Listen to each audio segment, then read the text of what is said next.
Bone atau Makassar? Masaknya. Swasta atau negeri, Pak? Pergi berenang atau naik gunung?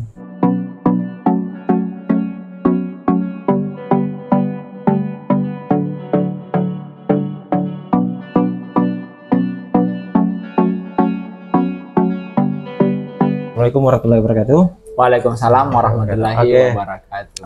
Teman-teman, kembali lagi di Sosok bersama saya hari ini seorang guru inovator, Masya Allah. guru inovasi, teman saya, junior saya mungkin ya, di bawah 9 berapa ya, Pak? Saya 95. Oh ya, junior saya. Dengan Bapak Muhammad Afdal, guru SMA Negeri 1 Makassar. Oke. Mengajar apa, Pak, kalau di sini? Oke, baik. Kalau saya di sini di SMA Negeri 1 Makassar mengajar 2 mapel. 2 mapel? Ya, mapel yang pertama itu sesuai latar belakang saya, biologi. Yang kedua, saya juga mengajar informatika. Informatika, ya, teknologi. Karena saya terangkat ASN di SMA 1 itu mapel informatika. Informatika ya? Oke, Pak Afdal, sebelum kita melangkah lebih jauh. Siap. Saya ada sedikit RPQ, Rapid Case Question. Boleh dijawab secara berpikir. Siap. Tapi secara cepat. Ya? Oke, siap. Santai saya, Pak. Siap. Yang pertama, Pak, ikan bakar atau ikan masak? Ikan masak. Ikan masak ya. Swasta atau negeri, Pak? Negeri. Negeri. Bone atau Makassar? Makassar. Makassar. Oke. Siap. Dipimpin atau memimpin? Memimpin. Memimpin. Pergi berenang atau naik gunung? Naik gunung. Naik gunung. Nonton film atau baca buku? Nonton film. Nonton film. Oke, Pak Afdal, kita bahas yang pertama ya. Siap. Oke. Kenapa lebih suka memilih ikan masak? Oke, kenapa saya lebih suka memilih ikan masak itu ada sejarahnya ya. Oh iya. Oke. Sebelumnya itu mulai kecil itu kalau saya diberikan ikan masak oleh orang tua, saya tidak mau makan, nafsu makan saya menurun ya. Oh iya, ini kita cerita di Bone ya? Iya, cerita waktu di kampung waktu di Bone. Cuman kenapa langsung saya suka ikan masak? Perjalanan sekolah saya itu tidak tinggal sama orang tua waktu SMP ya. Iya. Di SMP itu saya tinggal di rumah keluarga ya. Nah, di rumah keluarga masak terus. Ya, maksudnya kita pastikan kalau tinggal di rumah keluarga, kita harus menghargai apa yang diberikan ke kita. Kita yang tinggal, pasti kita harus bersyukur apa yang diberikan. Nah, dari situ favorit orang di rumah itu ikan masak. Akhirnya saya terbiasa sampai sekarang itu kalau disuruh pilih, saya lebih pilih ikan masak. Ya, seperti itu sejarahnya. Ya. Ikan masak versus ikan bakar versi Pak Afdal. Tapi mungkin karena ikan masak, masa simpannya atau masa taruhnya lebih. Ya, itu juga bisa kita goreng lagi. Memudahkan juga ya. Kalau ikan bakar kan kalau sudah dibakar tidak hangat mie. Iya, sudah beda mie sensasinya ya. Dan juga mungkin kalau kita masih di kampung dulu ya, ikan bakar kita itu ikan bakar yang segar, jadi betul masih fresh ya, langsung dari tempatnya jadi enak. Laut jadi masih agak rasa gurih. Tapi kalau di sini kan sudah di sudah di kulkas ya, seperti itu. Oke, Pak, Bone atau Makassar ya? Makassar. Kenapa saya pilih Makassar? Sebenarnya itu bukan pertanyaan pertama yang biasa muncul ya. Biasa tuh orang-orang bilang, Pak Afdal, kenapa lebih pilih tinggal di Makassar? Kenapa enggak pulang ke Bone, ke kampungnya misalnya, ke kampungnya? Saya berpikir dari 2013 saya di Makassar, S1, lanjut lagi S2, lanjut honornya di Makassar. Jadi bukan berarti saya benci kampung halaman saya, namanya kampung, pasti kita rindu akan itu. Akan tetapi di Makassar itu saya banyak menemukan sosok-sosok motivator, banyak pembelajaran yang saya dapatkan dibandingkan di kampung ya. Harus informasinya lebih cepat. Karena kalau di Makassar saya berpikir segala hal yang kita dapatkan pasti pertama di ibu kota kita di Makassar ya. Nah, kalau di kampung memang ada, tapi tergantung terlambat mungkin kita sudah jalankan, di kampung baru merangkak misalnya baru sampai dan lain sebagainya. Dan seperti sekarang saya di SMA 1 ya. Kita sebagaimana kita ketahui bagaimana itu SMA 1. Bahkan orang berpikir kenapa Pak Afdal bisa masuk SMA 1? Saya juga berpikir itu. Karena dia seakan-akan itu orang kalau masuk SMA 1 kayak bagaimana gitu ya. Iya. Dari dulu, image dari dulu. Ya, image dari dulu. Nah, jadi sebenarnya saya juga masuk SMA 1 itu ada tahapan ya. Waktu itu saya sementara kuliah S2, ada informasi bahwa SMA 1 butuh guru biologi. Guru ya. biologi. Nah, entah langsung di pikiran saya berpikir, ya Allah, Mudah-mudahan. sekolah yang saya impikan untuk mengajar ya. Karena notabene-nya sekolah nomor 1 di Makassar. Siswanya mungkin bagaimana, saya mau merasakan hal itu. Banyak pejabat berasal dari sini. Ya, pejabat-pejabat yang kita kenal itu pasti latar belakangnya. Ya, SMA 1 Makassar. Akhirnya tahapan saya lalui, saya masuk di SMA 1 Makassar. Nah, saya lihat jalur pendaftaran non ASN, honorer, masih honorer ya. Saat itu saya masih mengajar beberapa kelas, ya namanya honorer. Karena ada ASN-nya yang pindah, ada yang pensiun, makanya dicarikan guru honorer. Nah, alhamdulillah setelah saya cross check, saya sempat berpikir sempat saya kasih tahu yang memberikan informasi, apa betul ini SMA 1 butuh pendaftar honorer biologi? Bilang iya. Sudah ada itu masukan berkas, sepertinya juga ada ASN. Ya. Sempat saya bilang, saya tidak mau surut harapan saya. ASN ini kau karena bang, saya berpikir, ASN pasti dia lebih dipilih, tapi saya berpikir namanya rezeki. Ya, dicoba saja. Alhamdulillah sempat ditemukan sama kepala sekolah. Bagaimana ini? Ini juga ada mendaftar ini. Kita ikuti saja jalurnya ya. Alhamdulillah saya diikuti semua prosesnya. Alhamdulillah dapat panggilan, langsung diterima, langsung dikasih kelas. Ya, saya bersyukur karena saya orang kampung dari Bone, bukan tiba-tiba ya, ada rezeki daftar di SMA 1, alhamdulillah lolos.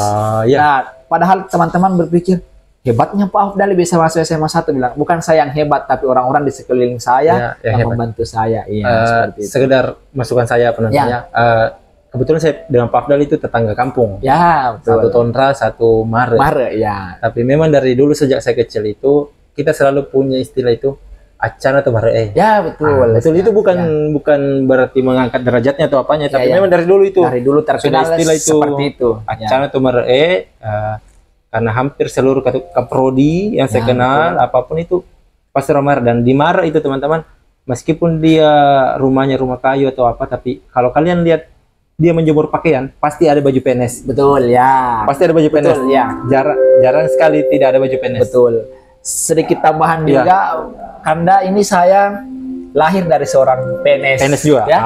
Ibu PNS, tante PNS, om PNS, bahkan sebenarnya di awal saya tidak mau nyentuh yang itu ya. Tidak mau nyentuh apalagi PNS guru. Kenapa? Karena saya berpikir kalau jadi guru nanti anak-anak tidak apa ya? Istilahnya orang Makassar napa toto aiki, tidak dengarkan ki menjelaskan, tapi karena mungkin ini doanya ibu, ibu selalu mengatakan, Nandaku, kamu lahir dari seorang guru, ya. Harus jadi guru juga. Harus, itu pekerjaan yang mulia. Kenapa mau jauh-jauh cari cita-cita yang lain? Sudah di depan mata ini, silakan jadi guru. Tante kamu guru, om kamu guru. Kita bisa angkat derajat keluarga kita dari guru. Alhamdulillah, saya rasakan sekarang ya tentang bilang anak-anak kita, Pak Toto itu tergantung dari kita sebenarnya. Iya, betul. Saya punya tante di Mare, 7 bersaudara semua guru. Masya Allah. Dan seluruh di Mare kayaknya memang itu PNS-nya guru. Ya, guru sama, betul. Guru besar. Oke. Pak Afdal, yang ketiga, swasta atau negeri sekolahnya? Ya, kan tadi saya pilih negeri. Nah, kenapa saya pilih negeri? Negeri itu banyak tantangannya.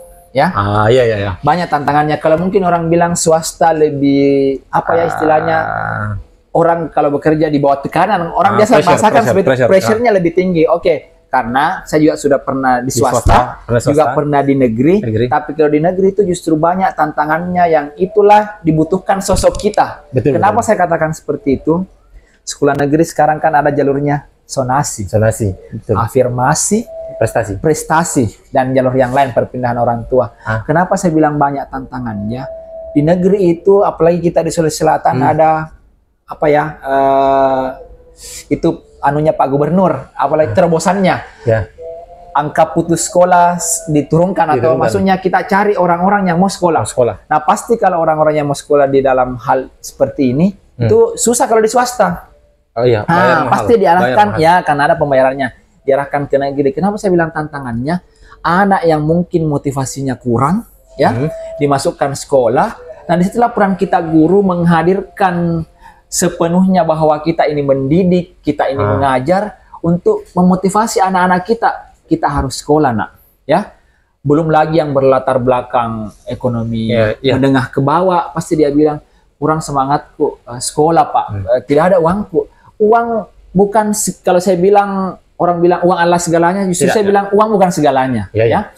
Kalaupun ada uang tak, atau kalau uang tak kurang, pasti tidak bisa juga sejalan. Nah, tantangan yang kedua di negeri itu, anak-anak ada yang latar belakang ekonomi di atas, menengah, rendah. Itu tantangan kita, bagaimana kita bisa kolaborasi untuk anak-anak dipahamkan kita satu, satu keluarga, satu naungan. Itu tantangan, dan memang ini bukan tantangan yang mudah karena kita harus berpikir. Makanya itu semenjak saya mengajar di sekolah negeri yang mungkin notabene-nya anaknya namanya susah diatur dibandingkan swasta, kan swasta mungkin dijelas ada ininya karena ada yang mengatasi kalau bermasalah karena dia bilang orang ada fee-nya masing-masing. Di negeri kan itu tidak demikian. Tapi semenjak di negeri itu saya lakukan untuk mengatasi tantangan itu, saya gunakan yang nama apa? Saya terapkan yang namanya one day one student. One day one student. Satu hari satu murid. Maksudnya saya mencoba lebih dekat.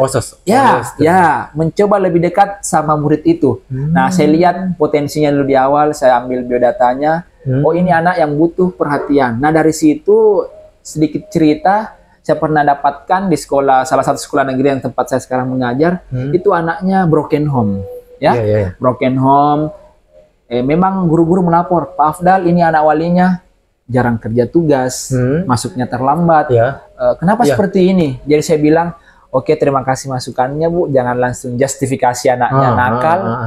Kita lihat dulu. Data saya itu berdasarkan one day one student, anak ini broken home.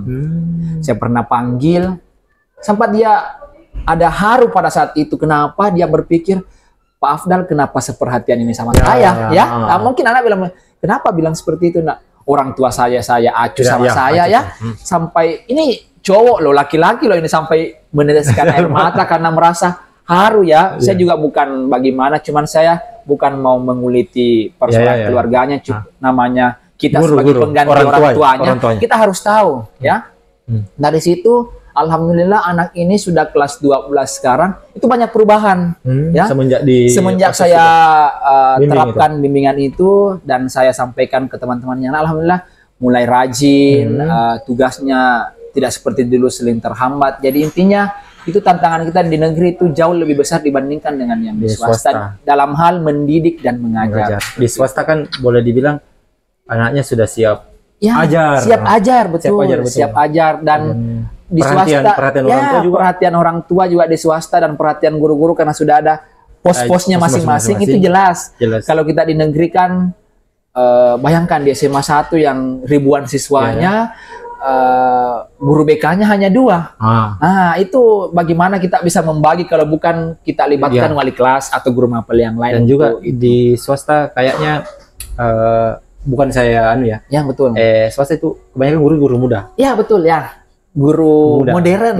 Ya, betul ya. Dan siap kolaborasinya sesama. Bukan berarti negeri tidak ya. Ya, paham ya. Tapi itu kebanyakan siap. Dan ya kita tidak tahu lah bagaimana ke depannya. Betul ya. Mengajar SD atau SMA mana lebih enak? Mengajar SD atau SMA, karena itu sudah saya jalani. Saya pernah mengajar di SD, SMP, dan SMA. For information teman-teman, beliau dari SD Akar Pandrita, SMP Nusantara, dan terakhir sekarang di SMA Negeri 1. Jadi sisa dia mengajar mahasiswa saja lagi. Kalau mahasiswa juga sudah pernah. Saya ngajar di UNM sebagai asisten dosen waktu pendidikan biologi S2 kemarin. Tapi lebih banyak di siswa.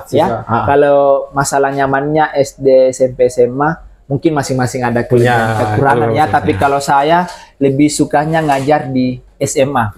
Kenapa? Di SMA itu kita dipertemukan sama anak-anak ceritanya dia sudah mencari jati diri, mencari jati diri. Nah, kalau maksudnya kita guru, kalau mau membantu anak-anak kita proses karir ke depannya, itu kita bagus apa ya, awet muda ya. Kenapa saya katakan awet muda? Kita masuk lagi di dunianya mereka yang zamannya mungkin berbeda dengan zaman kita dulu ya.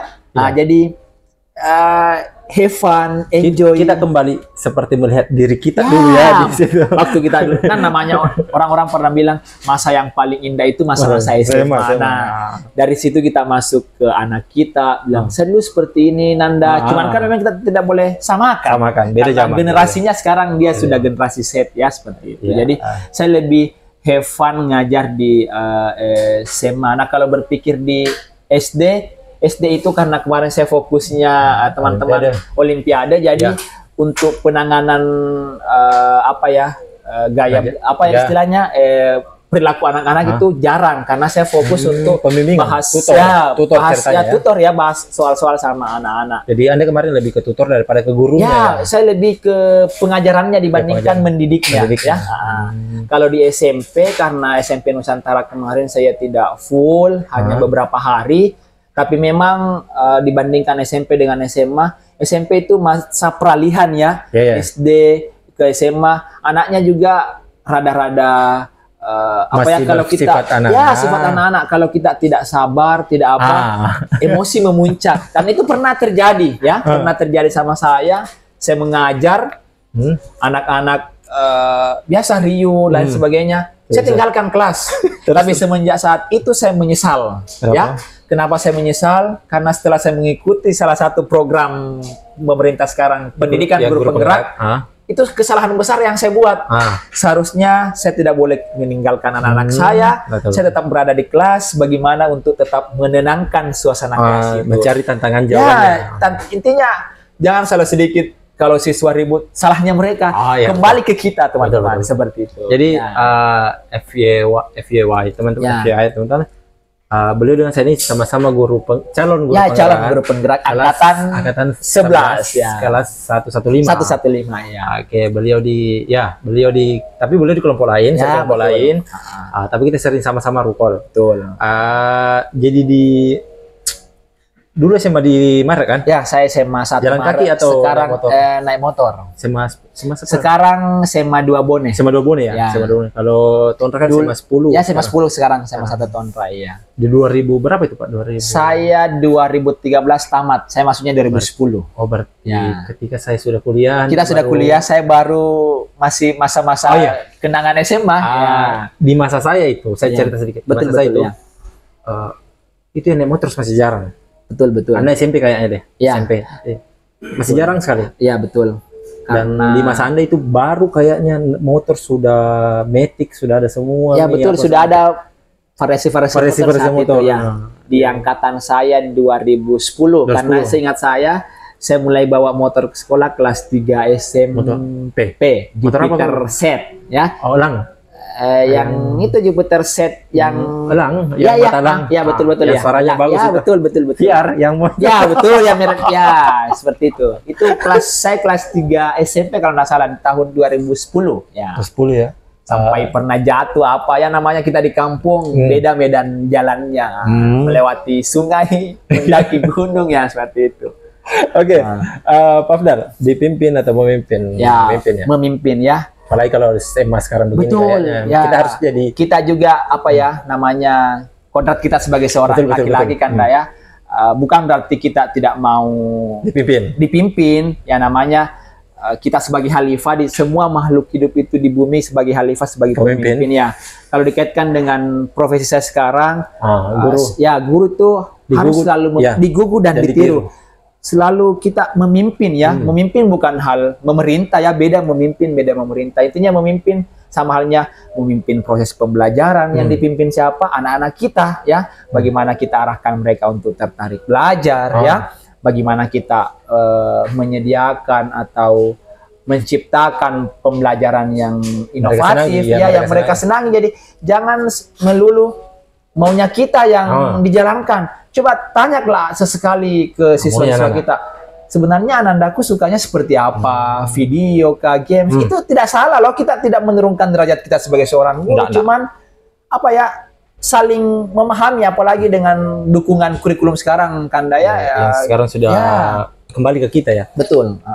Mengajar biologi kan? Ya, belajar biologi. Kalau saya tidak salah ya, salahkan saya. Betul. Saya biologi dari kata bios dan logos. Yes. Bios artinya makhluk hidup. Makhluk hidup. Logos artinya ilmu pengetahuan. Ilmu pengetahuan. Jadi pengetahuan tentang pelajaran makhluk. Makhluk Saya pelajari itu SMP. Ya, betul. Karena guru biologinya bagus cara mengajarnya, jadi kita sampai sekarang pun terbawa.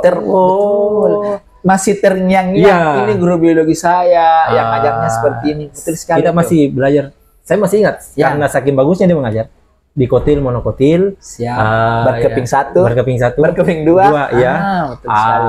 Terus sistem reproduksi mungkin yang paling saya ingat. Reproduksi. Dan itu ternyata masuk kebanyakan. Kemarin saya waktu ikut tes CPNS. Betul. Itu kebanyakan itu yang naik ya. Ya, rata-rata materi-materi yang seperti itu yang keluar, betul sekali. Dan itu, ini berguna loh untuk guru. Ya, betul. Sangat apa ya? Iya. Kita terakhir belajar di SMP, kita tidak lanjut kuliahnya, tapi karena sistem mengajar gurunya yang bagus, menarik, sehingga masih ada sekarang. Ada diingatan, betul sekali. Dan jujur juga, karena saya itu kenapa pilih biologi, jujur sebenarnya cita-cita pertama saya itu bukan guru biologi ya teman-teman. Saya mau jadi dokter. Guru apa? Cita-cita sejuta umat itu. Dokter. Sampai sekarang kalau saya ditanya cita-citanya apa, saya mau jadi dokter ya. Selalu itu. Dokter polisi. Intinya kesehatan. Pasti itu di kepala saya, tapi Allah punya rencana yang lebih baik. Akhirnya saya sebagai profesi guru dan saya harus jalani, nikmati dan memberikan yang terbaik. Nah, kalau kata dosen saya dosen. Kalau kau tidak bisa jadi dokter, minimal kau jadi dokter. Insya Allah satu tahap lagi akan bisa. Oke. Saya suka menyuruh orang kuliah. Kenapa kuliah tinggi-tinggi? Padahal Anda itu cuma guru SD. Saya guru SD ya, kuliah tinggi-tinggi. Terus saya bilang begini, saya foto bagaimana cara kita memotivasi anak-anak untuk sekolah yang tinggi? Sedangkan kita sendiri tidak sekolah yang tinggi. Betul sekali itu, karena pemikiran itu yang harus kita rubah itu pemikirannya. Ya, sama saya kan. Sama sini kan? Ya. Kan saya S2 pendidikan biologi. Lulusnya ASN P3K biologi informatika SMA 1. Orang berpikir, Pak Afdal S2. Kenapa enggak daftar dosen, malah daftar guru? Itu pikiran-pikiran seperti itu tidak mengganggu sih, cuman saya berpikir kenapa sih orang berpikir begini? Saya kenapa lebih ke guru? Karena proses yang saya jalani mulai dari ngajar sudah keluarga keluarga dari keluarga besar guru sudah kurang lebih 5 tahun saya ngajar di sekolah bukan di kampus. Saya sudah ikuti program sertifikasi guru PPG. Ya, sekarang PPG CGP. Jadi kalau peluang untuk dosen juga ada, cuman proses yang saya jalani lebih banyak yang bisa saya terapkan jadi guru dibandingkan untuk saya di dosen. Bukan berarti saya tidak mau belajar kembali, tapi saya mau lebih expert ilmu saya itu saya tuangkan pada saat saya menjadi guru. Ilmunya kayaknya lebih kena di sekolah. Nah, sampai orang bertanya, jadi kalau ditanya Pak Afdal masih mau lanjut dokter atau tidak? Ya pasti mau ya. Siapa yang tidak mau? Ya siapa yang tidak mau? Bahkan kemarin dihubungi sama Ketua Prodi S3 Pendidikan Biologi UNM, Prof. Asma, ditawari untuk lanjut S3. Tidak sombong, kenapa saya tidak lanjut dulu? Saya berpikir, nanti Bu, karena saya sekarang mengikuti CGP. Tugas-tugas tambahan di sekolah juga sampai dikasih tahu lagi, enggak apa-apa Nanda, ini perkuliahannya online. Semakin menggebu-gebu, tapi saya bilang saya tidak boleh terlalu rakus juga. Maksudnya intinya saya jalani saja dulu, insya Allah nanti ada rezeki seperti itu. Jadi teman-teman jangan berpikir kuliah tinggi-tinggi baru ngajarnya SMA, SD, jangan ya. Intinya semakin tinggi ilmu kita, beruntunglah anak-anak kita yang diajar. Ya, betul. Seperti itu. Ya. Baru sudah menikah juga Pak? Alhamdulillah, baru 2 minggu ya. Pengasin banget. Ujiannya masih belum. Ujian itu di sana belum terlihat, masih manis-manis. Alhamdulillah. Tapi insya Allah kita bisa jalan. Saya kemarin dapat quotes begini enak. Ya. Sudah dapat jodohnya. Betul. Terus bilang, iya karena saya nikahi dia. Bilang, oh tidak, salah. Dia kata begini, ya ini sekedar saya pernah dengar. Betul. Kita menikahinya untuk membuktikan apakah dia jodoh kita atau tidak.